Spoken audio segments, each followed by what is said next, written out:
आणि यानंतर आपण थेट विधान भवनात जाऊयात। मुख्यमंत्री देवेंद्र फडणवीस हे तिथे पोहोचलेले आहेत।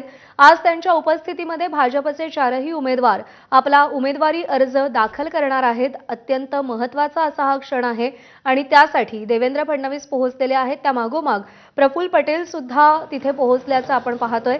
मुख्यमंत्री देवेंद्र फडणवीस हे विधिमंडळामध्ये पोहोचलेले आहेत।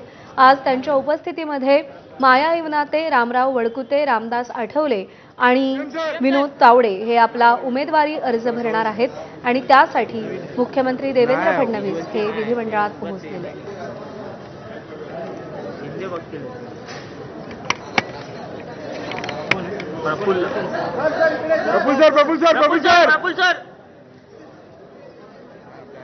तर प्रफुल्ल पटेल देखील पोहोचलेले आहेत विधिमंडळ परिसरामध्ये। आज जय पवार सुद्धा आपला उमेदवारी अर्ज राष्ट्रवादीकडून दाखल करणार आहेत आणि त्यासाठी राष्ट्रवादीचे देखील प्रमुख नेते सध्या विधिमंडळात पोहोचल्याचं चित्र आपण पाहतोय। आणि अजून एक महत्त्वाची अपडेट हाती येते। शिवसेना उमेदवाराबाबतची उत्कंठा शिगेला पोहोचली आहे। थोड्याच वेळात शिवसेनेच्या उमेदवाराची घोषणा केली जाते। श्रीकांत शिंदे, उदय सामंत, शंभूराज देसाई या नेत्यांमध्ये सध्या बैठक सुरू आहे। तीनही नेत्यांची बैठक संपताच नावाची अधिकृत घोषणा केली जाईल। शिवसेनेच्या राज्यसभेच्या उमेदवाराची थोड्याच वेळात घोषणा केली जाईल अशी माहिती मिळते। अजूनही उत्कंठा शिगेला पोहोचलेली आहे। शिवसेनेच्या वाट्याला एक जागा आहे पण तो एक उमेदवार अजूनही निश्चित झालेला नाहीये। सध्या उदय सामंत, शंभूराज देसाई आणि श्रीकांत शिंदे यांच्यामध्ये बैठक सुरू आहे।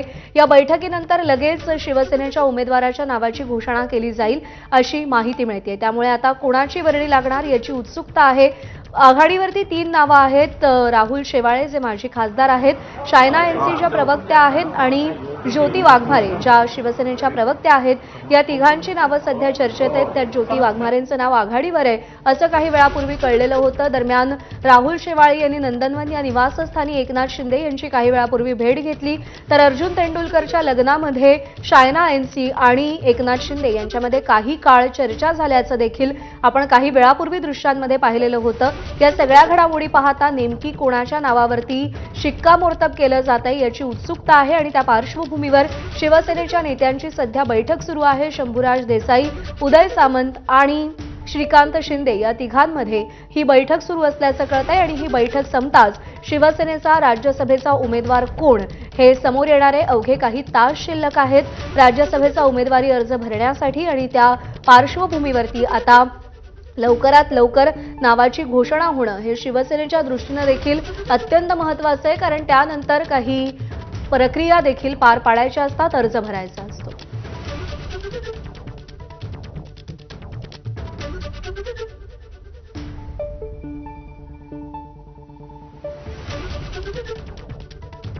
ते शिवसेनेच्या नेत्यांची सध्या बैठक सुरू आहे। श्रीकांत शिंदे, उदय सामंत आणि शंभूराज देसाई या 3 नेत्यांमध्ये बैठक सुरू आहे आणि या बैठकीनंतर लगेच नावाची घोषणा केली जाईल अशी माहिती मिळतेय।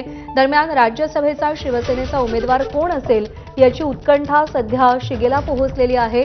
अवघे काही तास शिल्लक असले तरी सुद्धा शिवसेनेच्या उमेदवाराची अद्याप अधिकृत घोषणा करण्यात आलेली नाही। माजी खासदार राहुल शेवाळे, शायना एनसी आणि ज्योती वाघमारे या तिघांची नावं सध्या चर्चेत आहेत। त्यामुळे या 3 नावांपैकी कोणत्या नावावर शिक्कामोर्तब होतं की या 3 पैकी कोणता तरी वेगळाच चेहरा शिवसेनेचा उमेदवार म्हणून समोर येतो याची उत्सुकता असेल। वेदांत नेब आपले प्रतिनिधी आपल्याला अधिक अपडेट देतील। वेदांत, शिवसेनेच्या नेत्यांची बैठक सुरू असल्याचं कळतंय, काय चर्चा होतीये आणि काय अंदाज कोणाच्या नावावर शिक्कामोर्तब होईल? एकतर आपण बघितलं शिंदे शिवसेनेमध्ये इच्छुकांची संख्या जास्त होती आणि त्यामध्ये आपण बघितलं कालही बैठका झाल्या आणि आज अगदी अंतिम क्षणाला सुद्धा बैठका होताना पाहायला मिळतात।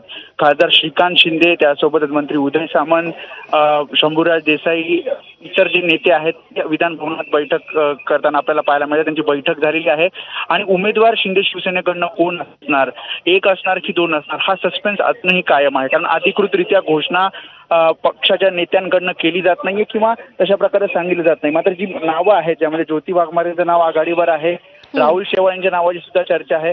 मात्र नेमका उमेदवार कोण? कारण चायना एनसीचं पण नाव यामध्ये घेतलं जातं. त्यामुळे अधिकृतरित्या अद्यापही नाव हे जाहीर केलं गेलेलं नाही आणि त्यामुळे सस्पेन्स अजूनही कायम आहे. 2 तास बाकी आहेत राज्यसभेचा उमेदवारी अर्ज भरण्यासाठी. महाविकास आघाडीकडनं शरद पवारांचा अर्ज भरला जातोय. भाजपचे 4 जे उमेदवार आहेत ते सुद्धा विधान भवनात आलेले आहेत. मुख्यमंत्री थोड्याच वेळात येतील. मात्र अजूनही आपण बघितलं म्हणजे राष्ट्रवादी काँग्रेस हो. कडनं सुद्धा आपण बघितलं पार्थ पवार उमेदवारी अर्ज भरणार आहेत.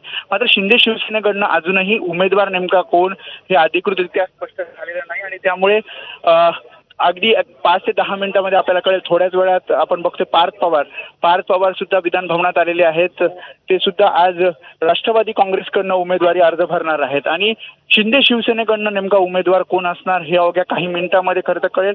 मात्र सस्पेन्स कारण बैठक होत आहेत. कदाचित जी माहिती आपण घेतो त्यामध्ये 2 गट आहेत. काही जणांचं एका उमेदवाराला पसंती आहे, एका गटाची दुसऱ्या उमेदवाराला पसंती आहे आणि त्यामुळे लवकर निर्णय घेतला जात नाहीये. काल सुद्धा आपण बघितलं इच्छुकांची संख्या जास्त होती, त्यामुळे प्रत्येकाशी एकनाथ शिंदे स्वतः भेटत होते आणि आता थोड्या वेळात हा अंतिम निर्णय या सगळ्याचा होईल आणि आपण बघतोय विधिमंडळ परिसरामध्ये पार्थ पवार हे आपला उमेदवारी अर्ज भरण्यासाठी आलेले आहेत. सोबत उपमुख्यमंत्री सुनेत्रा पवार, त्यासोबत राष्ट्रवादी काँग्रेसचे सर्व मंत्री हे उमेदवारी अर्ज भरण्यासाठी आपल्याला आलेले पाहायला मिळतात.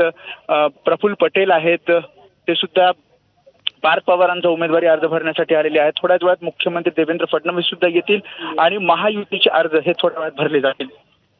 बरोबर आहे. वेदांत, धन्यवाद दिलेल्या या सगळ्या सविस्तर माहितीसाठी. तर ही दृश्य सध्या आपण पाहतोय. पार्थ पवार जे राष्ट्रवादीचे राज्यसभेचे उमेदवार आहेत ते उमेदवारी अर्ज भरण्यासाठी पोहोचलेले आहेत. त्यांच्यासोबत उपमुख्यमंत्री सुनेत्रा पवार आणि राष्ट्रवादीचे सगळे कार्यकर्ते उपस्थित असल्याचं आपण पाहतोय.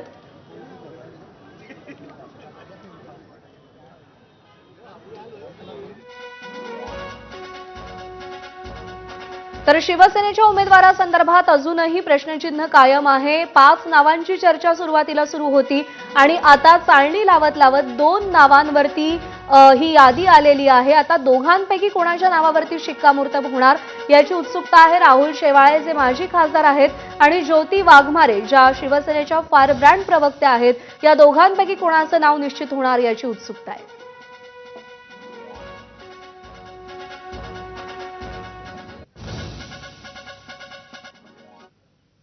आणि फॉर्म भरण्यासाठी महाविकास आघाडी